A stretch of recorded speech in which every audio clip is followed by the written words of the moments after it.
मैं आज ऑपरेशन सिंदूर के बैकग्राउंड की भी जरूर बात करना चाहूंगा।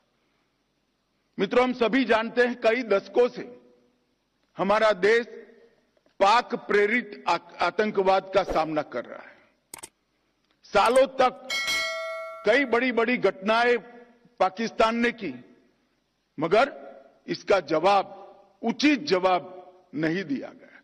हम संरक्षात्मक काम करते रहे, हमारे लोगों की जान बचाने के लिए बहुत अच्छा काम हमारी पुलिस, सेना, बीएसएफ सबने किया, मगर कभी भी उचित जवाब नहीं दिया। 2014 में नरेंद्र मोदी जी प्रधानमंत्री बने, भारतीय जनता पार्टी के नेतृत्व वाली सरकार बनी और सबसे पहला बड़ा हमला उरी में हमारे जवानों पर किया। उनको जिंदा जला देने की हिमाकत की और हमने सर्जिकल स्ट्राइक कर पहली बार आतंकी ठिकानों में घुसकर आतंकवादियों को जवाब देने का काम उरी के बाद तुरंत किया। हम मानते थे कि संदेश से शायद अब सब कुछ रुक जाएगा, मगर नहीं रुका। पुलवामा में हमला हुआ, सीआरपीएफ के जवानों को आतंकी हमले में उड़ा दिया गया। भारत की सेनाओं ने एयर स्ट्राइक कर इससे उरी से कठोर जवाब देने का प्रयास किया और फिर से एक बार हमने आतंकी अड्डों को उड़ाने का काम किया। और उसके बाद पहलगांव में इंतहा ही कर दी। निर्दोष यात्रिकों को धर्म पूछकर अपने परिवार के सामने, परिवार के महिला सदस्य और बच्चों के सामने चुन चुन कर निर्ममता पूर्वक मारने का पाप पाक प्रेरित आतंकवादियों ने किया।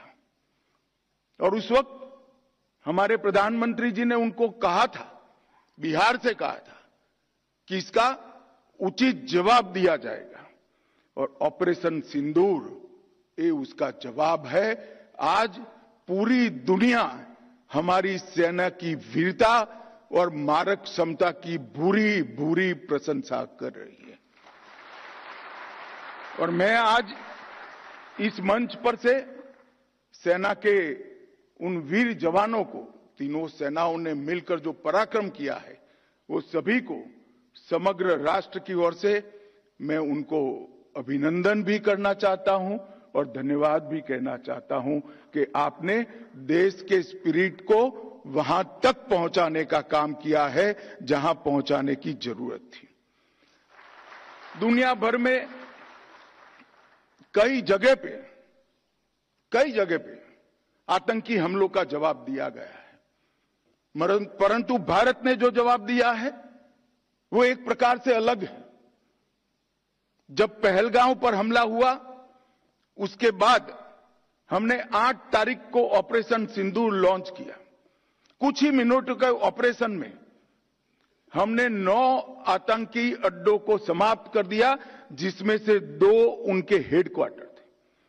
मगर उसमें बारीकी से समझने की यह बात है कि ना हमने पाकिस्तान के सेना के इंस्टॉलेशन को कभी तबाह किया, ना कभी एयरबेस को तबाह किया।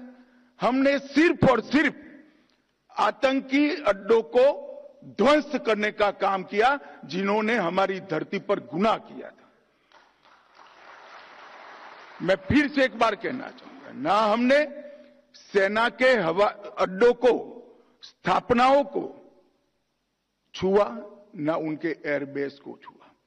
8 तारीख को केवल और केवल पाकिस्तान में बसे जैसे मोहम्मद हिजबुल मुजाहिदीन, लश्कर तैयबा और उनके हेडक्वार्टर, ट्रेनिंग कैंप और एक प्रकार से भारत में आतंकवादियों को घुसपैठ कराने के अड्डे को तबाह किया। हम मानते थे कि इतना इनफ है और हमने तो हमला आतंकवादियों पर किया था, मगर पाकिस्तान ने साबित कर दिया कि जो आतंकवाद यहां पर है वो पाक स्पॉन्सर है। आतंकवादियों पर किए गए हमले को पाकिस्तान ने अपने पर किए गए हमले में मानकर 8 तारीख के बाद हमारे देश के सिविलियन स्थान, हमारे सेना के संस्थानों पर हमला करने का साहस किया, दुस्साहस किया। हमारी एयर डिफेंस सिस्टम बहुत अद्भुत थी, कुछ बिगाड़ नहीं पाए। और जब पाकिस्तान की सेना ने हमारे सिविलियन स्थानों और हमारे सेना के स्थानों पर हमला किया, इसका प्रयास किया, 9 तारीख को भारतीय सेना ने उनके एयरबेस पर हमला कर एक प्रखर और कठोर जवाब देकर उनकी मारक क्षमता, हमारी मारक क्षमता का परिचय कराया और उनकी एयर डिफेंस सिस्टम को भी खोखला साबित करने का काम किया। और यहां पर भी हमने कहीं पर भी पाकिस्तान के सिविलियन स्थानों पर हमला नहीं किया था। ऑपरेशन सिंदूर और उसके बाद की घटनाओं के कारण आज पाकिस्तान पूर्णतः एक्सपोज हो चुका है कि भारत में जो टेररिज्म है वो पाक स्पॉन्सर है। पाकिस्तान के द्वारा स्पॉन्सर टेररिज्म भारत के अंदर हो रहा है, क्योंकि जब पाकिस्तान के टेरर के अड्डों पर हमला किया, जवाब पाकिस्तान की सेना ने दिया। जो उनके आतंकवादी आका मारे गए, उनका जब नमाजे जनाजा जब हो रहा था, पूरी दुनिया ने देखा पाक सेना के आला अफसर इनके कॉफिन को कंधा भी दे रहे थे और वहां नमाज पढ़ने के लिए उपस्थित भी थे। एक प्रकार से अब तक पाकिस्तान जो डिनाई कर रहा था, वो आज दुनिया के सामने ऑपरेशन सिंदूर के बाद पूर्णतया एक्सपोज हो चुका है कि भारत में टेररिज्म पाक स्पॉन्सर टेररिज्म है। इसमें अब दुनिया में किसी को शंका नहीं रही है।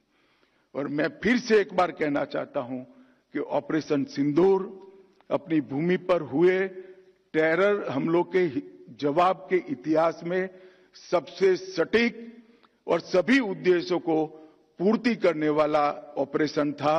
और इस सटीक ऑपरेशन का न केवल भारत, पूरी दुनिया के एक्सपर्ट्स भूरी भूरी प्रशंसा कर रहे हैं और हमारे सेना के जवानों की भी प्रशंसा, इनकी वीरता की प्रशंसा, इनकी मारक क्षमता की प्रशंसा और साथ में सेना के संयम की भी प्रशंसा हो रही है कि हमने केवल आतंकी अड्डों और उनके एयरबेस को ही टारगेट किया।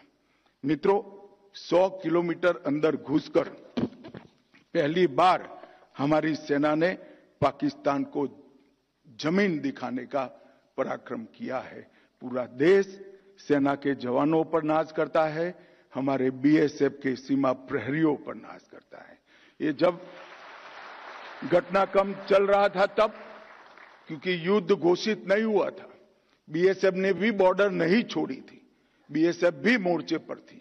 जब उस ओर से गोलाबारी हो रही थी, सेल चल रहे थे, गोलियां चल रही थी, बीएसएफ के जवानों ने भी 1 इंच भी पीछे हटे बगैर उनके गोली का जवाब गोले से देने का काम किया और उनको ये बता दिया कि बीएसएफ 24 घंटा 365 दिन तैनात है और जब तक बीएसएफ है, पाकिस्तान की सेना 1 इंच भी आगे नहीं बढ़ सकती।